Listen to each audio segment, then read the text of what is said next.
Okay, this is the second video on shading hair. And so now what I'm going to do is I'm going to try to build in some kind of layers that go across her face, kind of hide some of the hairline, and you'll start to see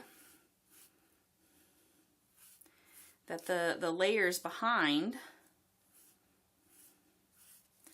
will actually help it seem more believable.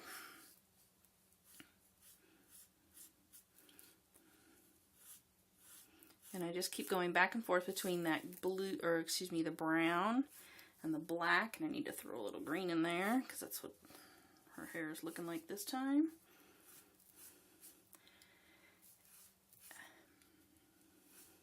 And I'm not sure if I said this in the first video, but if you're feeling like you're not quite sure what to do about hair, don't know what it's supposed to look like, I would encourage you to study some magazines that maybe you like. I'm going to do a couple over on this side. One of my favorites is the Oprah O magazine. She just has really great diversity, and you get a lot of different options. It's not just the same model face, model hair over and over, and I like that a lot. So you could study that, but what I have found is the softer the lines, the smaller the lines, usually the more believable they are. Blow that off a little bit. Okay. And so you could study hair that way, but I am really liking these pan pastels for what they're giving me. I actually like using these for hair better than markers or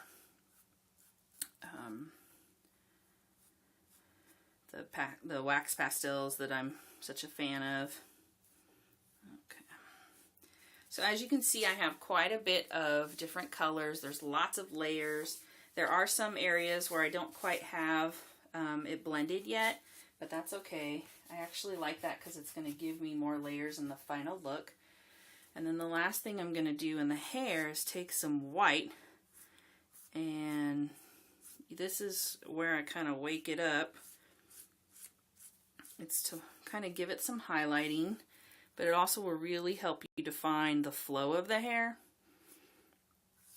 So as you can see, I'm kind of using it to make sure that the layers are laying out the way I want them to. Kind of softening it around. And then the final thing I'm going to do is I want to push her face back behind the hair, and so I'm going to do that with the same colors that I used to shade her face, and that's going to be a little bit of blue, and I'm just going to go right along the hairline so I can create that shadow underneath the hair.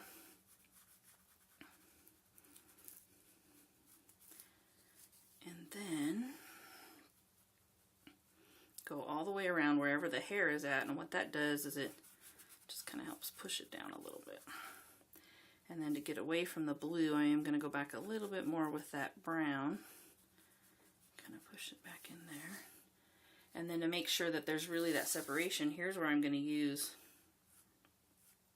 some white, just to give her kind of some wispy pieces, but also to make it really obvious that what's underneath it is kind of shaded.